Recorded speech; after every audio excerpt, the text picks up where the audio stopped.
Hello friends, welcome back to my channel. My name is Coco and today I am filming one of my absolute favorite videos to film because I just love talking about books that I absolutely love. And I had a pretty good year this year as far as my favorite. So I've read 112 books for the year, and out of those 112 books I had 48 5-star reads, which means that over 42% of the books that I read were 5 stars, which I think for me is great. I do want to expand my horizons a little bit, and I have. You can check out my worst books of the year to see when that didn't work out for me. But I had a lot of wins, and I found a lot of all-time favorites this year. So let's just go ahead and get into them because I want to shout about these books from the rooftops and just tell everyone about them and tell everyone to read them. So let's go ahead and get started. So the first book that I want to chat about is actually the last book that I read in 2025, and this is The Reformatory by Tingle, a horror book that is set in a lot of reality. It's about the Jim Crow South in Florida in the 1950s, and our main character is a boy named Richard, and he is trying just to live life and not make waves. He is black. He lives in the South. This is the Jim Crow era, and it's dangerous to be anything but meek and very sycophantic to any white person. So when a boy makes an advance at his sister and he kicks him in the knee, he gets way over punished and ends up at this reformatory for boys based on an actual reformatory that existed. He has to try and literally survive this reformatory because it's known for having boys mysteriously die. It has to do with him being able to see haints, which are basically spirits that walk around, spirits of possibly the boys that have died there, and he's always been able to see supernatural things. So he needs to try to enlist their help to survive and maybe get out of this reformatory. Tingle writing in this just goes to show how incredible and accomplished an author she is. You can tell she is seasoned, she knows what she's doing, and the way she weaves this story in and weaves in the supernatural elements along with real, true events. Like, she mentions a lot of people's names that were real and that have had horrible things happen to them, and the way she weaves this story is just absolutely incredible, and I want to definitely read more from her. The horror within this book is so horrific because it did truly happen to a lot of people, and similar things still happen. So I finished a nearly 600-page book in 12 to 15 hours. That's how incredible and compelling that this book was. Robert as a protagonist is so well-rounded and truly reads like, I think he's 12 in this, truly reads like a 12-year-old boy without being too young or feeling like a YA book. I feel like it's a true masterpiece, and I'm so glad that I read it. It kind of messed me up for a few days, I'm gonna be honest. Make sure your mental health is in a good spot when you read this book because some horrible things happen in this book, and check trigger warnings. I would definitely suggest it if you're interested in horror, interested in realistic horror with a tinge of like supernatural in it. It was very, very, very good. The next book that I want to talk about is also a horror book, and that is When the Wolf Comes Home by Nat Cassidy. This one's a little bit different. It's kind of a pivot. Our main character is a failed actress, and this starts out looking like a typical werewolf book. So our main character comes across this little boy after a really bad shift at the diner. She hasn't gotten any jobs, and she's stuck working at this diner. So she just wants to go home. She wants to have like a chill night. And this little boy appears, and he's terrified of his dad. And it sounds like it's because his dad is a werewolf, and she has to decide if she's going to help this boy and possibly get in danger herself. And she decides, this is in the synopsis, so I'm not spoiling it, she decides she's gonna, try and help this little boy. But this quickly devolves, or evolves, however you want to look at it, into the most insane story. One of the most insane stories I've ever read. It is so much more than just a werewolf book, which I love a werewolf book. This is so much more than that. I read this for Summerween last year, or this past year. I had no idea what was going to happen at any point in this book, and it was incredible. I loved it so much. It's horror that actually freaked me out at some points. I really loved it. It was my first foray into Nat Cassidy. I tried reading Nestlings and it's too much bugs, so I didn't end up getting through that, but this one was just so good. The next book that I want to talk about is Gideon the Ninth. I love Gideon. This is a book that feels like you're in a fever dream the entire time in a really good way. It's so strange and so hard to explain. You start out in this kind of futuristic but kind of gothic, old, weird Catholic imagery type world. There's these different houses that are actually planets. We start out in the 9th house with Gideon trying to escape. The story quickly just gets insane, and it completely takes a turn for left field.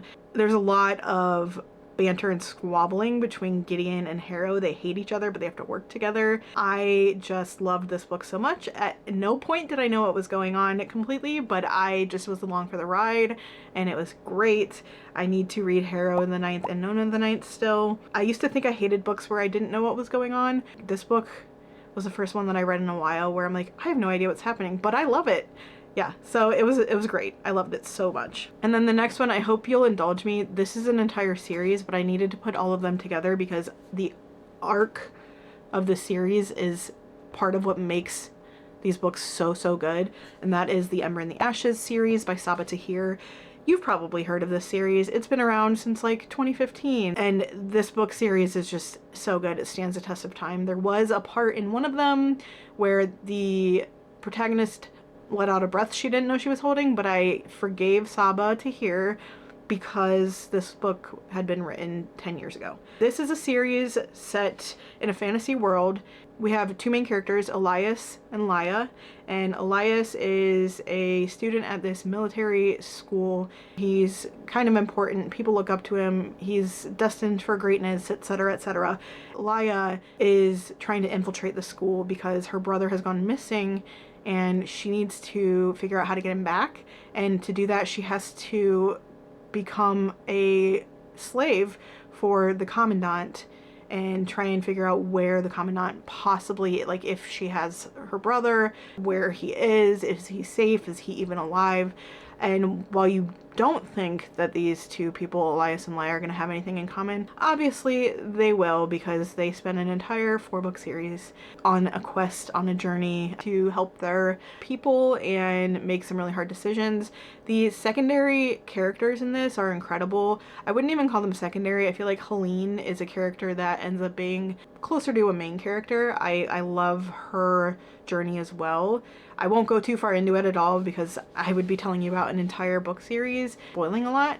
But if you want to feel like you did in middle school and high school and you just had to start the next book in a series immediately right after you finished the one before it, then you should read the series. It is technically YA. It doesn't read like YA at all. It was very plot forward, but also had great character work. It just had like a million different moving parts going all at once, and somehow Sabaa Tahir does this thing where she keeps them all in motion and then kind of does a little flourish at the end when you figure out how she put it all together. It was just so incredible. The next book, this is A Dowry of Blood by S.T. Gibson, and this, I think, the reason that I love this book so much is because it is just such a great portrayal of what it's like living with the effects of narcissistic abuse, what that's like and how hard it can be to get away from that person. This is about Dracula and his wives. It's like their untold story. It tells the story through the voice of the victims of these things that occurred rather than the perpetrator, who is Dracula. If you look at the legend of Dracula, he's done some horrible things, and in this version, I'm not sure how different it is, but you hear from those people and it's their story and how they banded together, what they did and how they became vampires under Dracula. I don't know how to explain it. It's just beautifully written without being like purple prose or too flowery, and it's just genuinely, I enjoyed it so much. I love vampirism as an allegory for people taking the life out of you and abuse,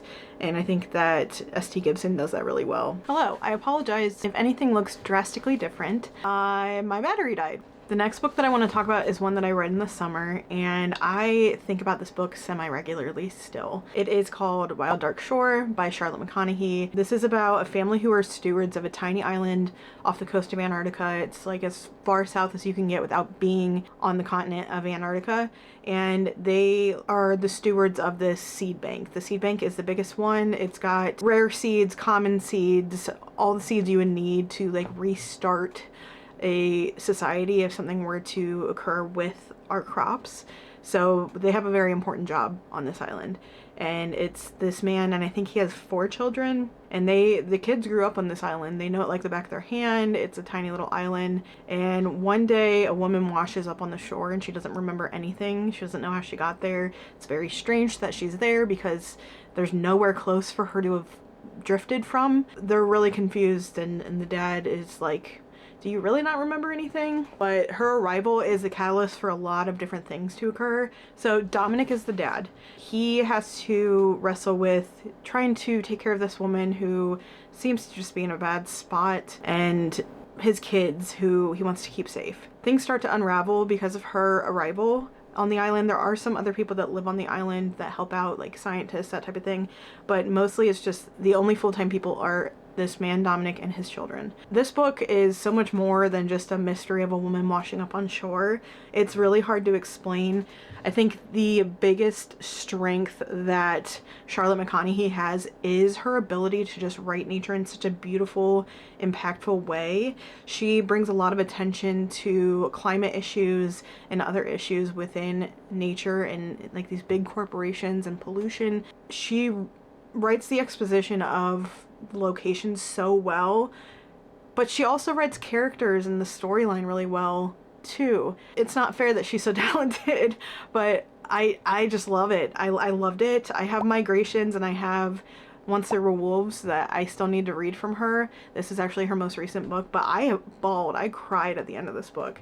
It was just so beautiful, and it's popular for a reason. I absolutely loved it so much. The next one is actually a non-fiction book, and this is one that I read very early on in the beginning of the year last year when I was going through a lot of stuff mentally, and I read this memoir exactly when I needed to. This is What My Bones Know, and this is a memoir of her healing journey from complex PTSD. Her reason for PTSD is a lot different from mine, but a lot of the symptoms that she had with like panic and other things, by the way, trigger warning for mental health issues, a lot of the issues that she had with panic attacks and things like that, her symptoms and the way she describes things are so similar to what I've experienced, and the really hard, difficult things that have happened that unless you've been in that situation, you really don't understand. Though our trauma comes from different places, the way that she's able to articulate that feeling and what it's like to try and get, like, all you want to do is feel better, it's just so beautiful. And I read it exactly when I needed to, and it made me really feel like I wasn't alone, even though our stories were so different. Hers is compounded by the fact that she is the child of immigrants, so there's even more complexity to the things that happened to her. Her mom was pretty abusive to her, and she still feels like she had to grapple with a lot of different things. And the best part about this book is the overall sense that you get from it is hope. I love that, and it really helped me through some really shitty times. So I will always recommend this book, and I think it's incredible. It's not just like this is how to heal anxiety. This is my life. This is what happened. This is how I felt. And I know there are other people that feel this way. I could talk about it all day. So the next book that I want to talk about is way different than the seriousness of the other books that I have been talking about. And that is Thrown in the Dark by A.K. Caggiano. This one I think started out as self-published. I didn't know what to expect going in. I knew that this was a book that was a fantasy book about a half demon man and a mouthy thief girl, and they fall in love, and it's this enemies to lovers situation, but it's so self-aware and so ridiculous and hilarious in the best way possible. I think Caggiano really toes the line really well of, okay, this is so ridiculous that it's just taking me out of the story, and this is so ridiculous it's so fun. I really felt like it was the latter, and I cannot wait to read the rest of these ones. It's just a half demon trying to free his father, and this little thief woman gets in the way and they have to go on this journey together. I love a journey story. I love a quest story. It was so fun and so good, and I just love the cover too. I can't wait to get the next one, but I want to get the new cover. I could buy the old one, but it would be the old self-published cover, and then the new traditionally published covers are just so much better. So I think I'm gonna wait. The next book is again more of like the whole duology, but I'm just gonna talk about the first book, and that is Divine Rivals by Rebecca Ross. This is an epic love story. There's these two warring gods, a god and a goddess, and they're fighting each other, and they're conscripting these humans into their war. It feels very World War II-esque. The two main characters are Iris and Kit, and they both work at the same newspaper, and they're enemies.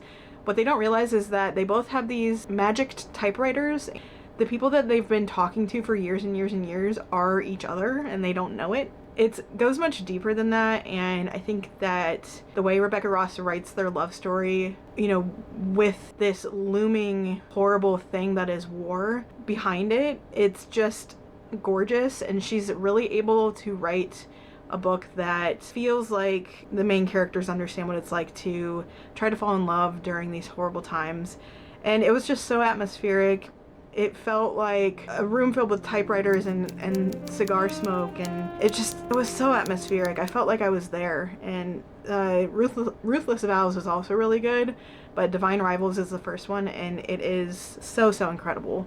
I'm not one for like historical fiction, but because it's a historical fantasy and it's not, I don't know that it's actually set in our world. It's a very similar world to ours, but like instead of World War II, it's these gods fighting, and I just thought that was so fascinating the way that she put that together. The next one is one that is probably one of my favorite book covers of all time. It is called Lucky Day by Chuck Tingle. We were following this woman who is a statistician.